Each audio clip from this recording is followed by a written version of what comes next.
कि वास्तु पूजन को कैसे किया जाए। पहले तो ये जानते हैं कि वास्तु पूजन क्यों करना आवश्यक है। वास्तु से संबंधित पूजन अर्चन को इसलिए किया जाता है कि चूंकि 10 व्यक्ति 5 व्यक्ति के रहने के लिए एक मकान बनाया जाता है, उस मकान में बनाने के लिए, उस स्थान पे निर्माण कार्य को करने के लिए बहुत सारे छोटे छोटे जीव जंतु जो औषधीय वृक्ष आदि हैं उनको हम नष्ट कर देते हैं। उस दोष को कहा जाता है हिंसजन दोष। उस दोष से निवृत्ति के लिए जब मकान बन जाए तो वास्तु पूजन को अवश्य ही करना चाहिए। पृथ्वी का पूजन अर्चन करने के बाद विघ्न के विनाशक मंगल मूर्ति गणपति गजानन जी हैं, तो गणेश भगवान जी का पूजन अर्चन सर्वप्रथम किया जाता है। तो गणेश जी का स्थान आप देख सकते हैं, उन्हीं के बगल में उत्तर की तरफ भगवती पराम्बा जगदम्बा माँ गौरी जी का स्थान है, और ये वरुण भगवान जी हैं। हनुमान जी को उत्तर रखा जाता है और दक्षिण दिशा में भैरव जी का स्थान दिया जाता है। हमारे जीवन में सूर्यादि नवग्रह का बहुत ही बड़ा महत्व है। भगवान सूर्य हैं, वो सूर्यादि नवग्रह के प्रधान हैं। तो बीच में आप देख सकते हैं कि भगवान सूर्य का स्थान है, और आप देखेंगे अग्निकोण पे आधा चंद्र चावल की आकृति से बनाया गया है, ये भगवान चंद्रदेव का है। एक त्रिभुज स्थान बनाया गया है दक्षिण दिशा में सूर्य भगवान से दक्षिण, ये भगवान मंगल का स्थान है। ईशान कोण पे एक हरा स्थान जिसको कि तीर स्वरूप में बनाया गया है, ये बुध का स्थान है।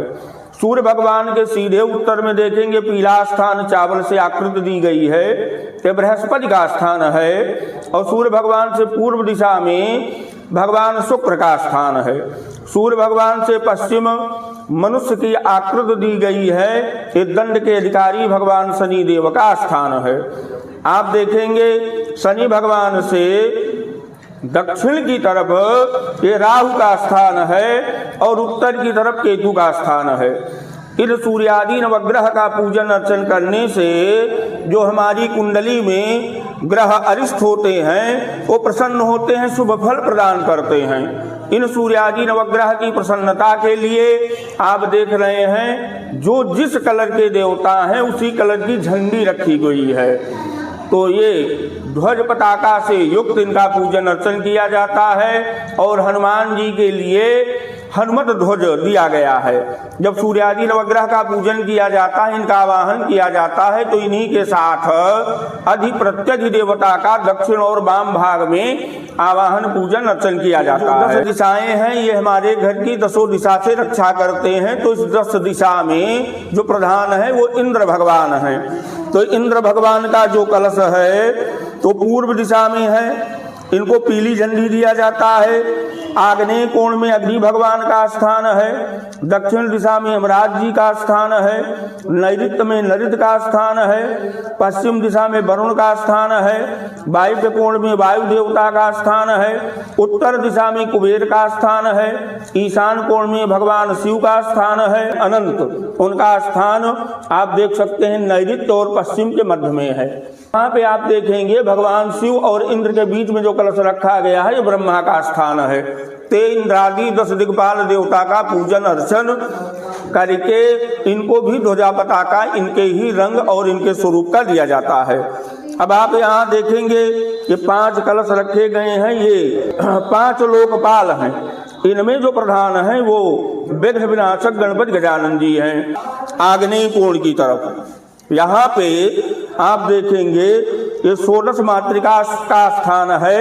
इसमें गणेश के साथ कुल देवताओं का आवाहन पूजन अर्चन किया जाता है। तो कुल देवता की वेदी के नाम से भी हम आप इसको जानते हैं। ये जो धन की अधिष्ठात्री देवी हैं भगवती माँ लक्ष्मी, ये लक्ष्मी जी का स्थान दिया गया है, जिनमें ये 7 बिंदुएं हैं। तो इनका पूजन अर्चन करने से लक्ष्मी की स्थिरता होती है। हम आप प्रायः गुनगुनाते हैं और आरती में गाते भी हैं 64 योगनी गावे नृत्य करत भैरू, कि आपकी भैया योगनी बहुत बढ़िया है और आप बहुत धन कमा रहे हैं, सुख सुविधाएं आपको प्राप्त हो रही हैं। तो ये स्थान 64 योगनी का है। चतुखस्त योगनी इनको कहा जाता है।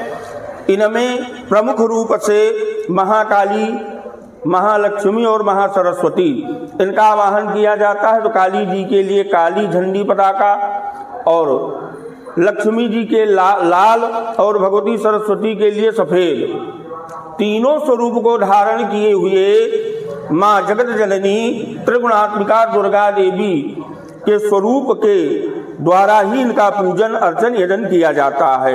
ये चतुखस्त योगिनी का स्थान है और ये भगवती वृंदा का स्थान है। जिस भी घर में भगवती तुलसी का वास होता है वह घर वृंदावन हो जाता है। पूजन में, यज्ञ में वृंदा को स्थान नहीं दिया जाता है तो भगवान नारायण वहाँ पे जो है वास नहीं करते हैं।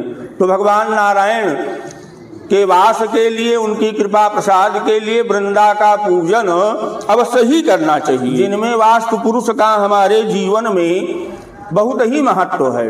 वो वास्तु चाहे हमारे घर का हो, हमारे जीवन का हो, कोण में दिया जाता है, जिसको कि पश्चिम और दक्षिण का कोना कहा जाता है। पूजन अर्चन यजन से जो हमारे स्थान पे वास्तु से संबंधित दोष है उसका शमन होता है। तो यहाँ आप देख रहे हैं झंडी पताका से सुशोभित वास्तु पुरुष का पूजन अर्चन इस स्थान पे किया जाता है।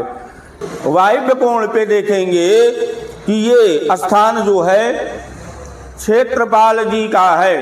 प्रायः व्यक्ति नकारात्मक ऊर्जा की बात करते हैं, अधिष्ठात्री देव क्षेत्रपाल जी हैं। ये क्षेत्रपाल जी, इसमें 49 देवताओं का पूजन किया जाता है, जिसमें क्रम से पहला स्थान ये जो है होता है, इसके बाद क्रम से दूसरा और क्लॉकवाइज जैसे जो है चला जाता है। तो ये 49 स्थान हैं।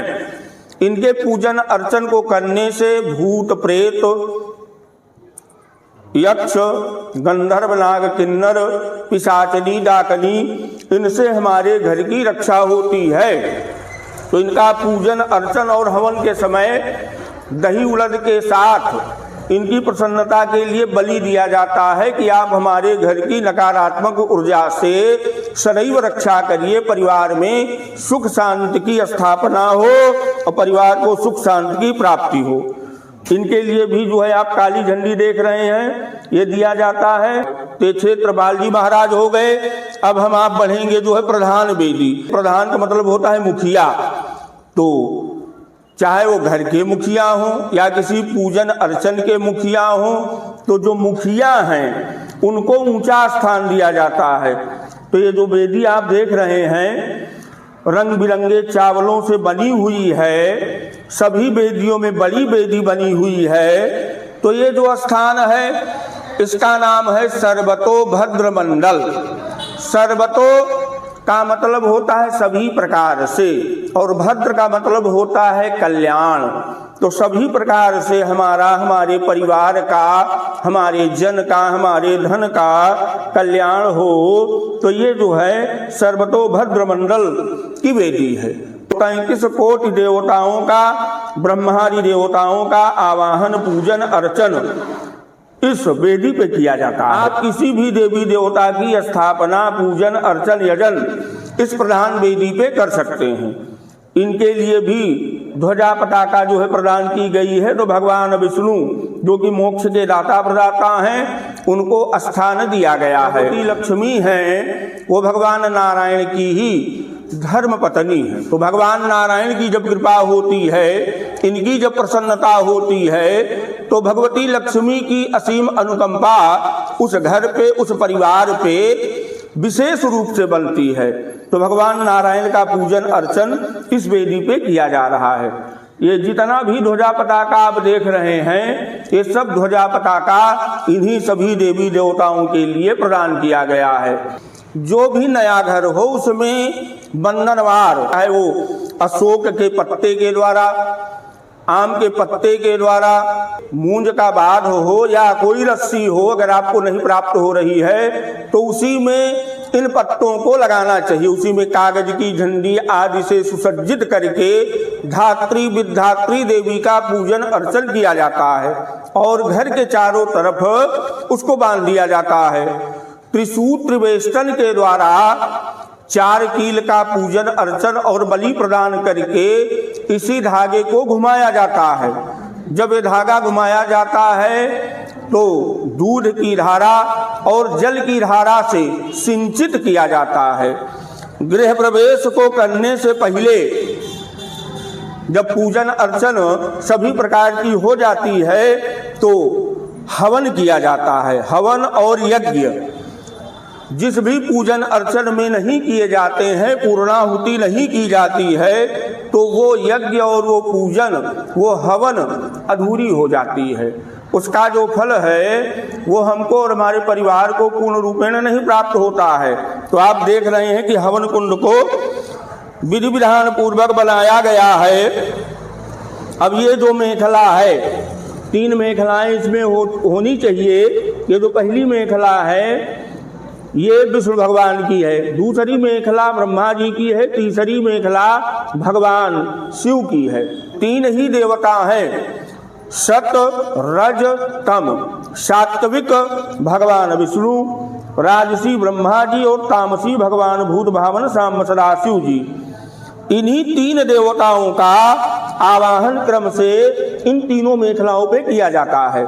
नियमतः ये जो पहली मेखला है इसको सफेद होना चाहिए, दूसरी मेखला लाल होनी चाहिए, तीसरी मेखला काली होनी चाहिए। तो सत रज तम, इन्हीं 3 मेखलाओं पे इन 3 देवताओं का पूजन अर्चन यजन किया जाता है। और ये आप ये जो देख रहे हैं पान के पत्ते की भांति, इसको योनि कहा जाता है। यहीं पे बैठ करके इनका पूजन अर्चन करके कुश कुंडिका संस्कार के उपरांत अग्नि का स्थापन पूजन अर्चन करके जिन भी देवी देवताओं का हम आवाहन किए हैं उनको आहुति प्रदान की जाती है। जब यहाँ हवन हो जाए, पूर्णाहुति हो जाए, तब गृह प्रवेश के सुकर्म को करना चाहिए। जय जय श्री सीताराम।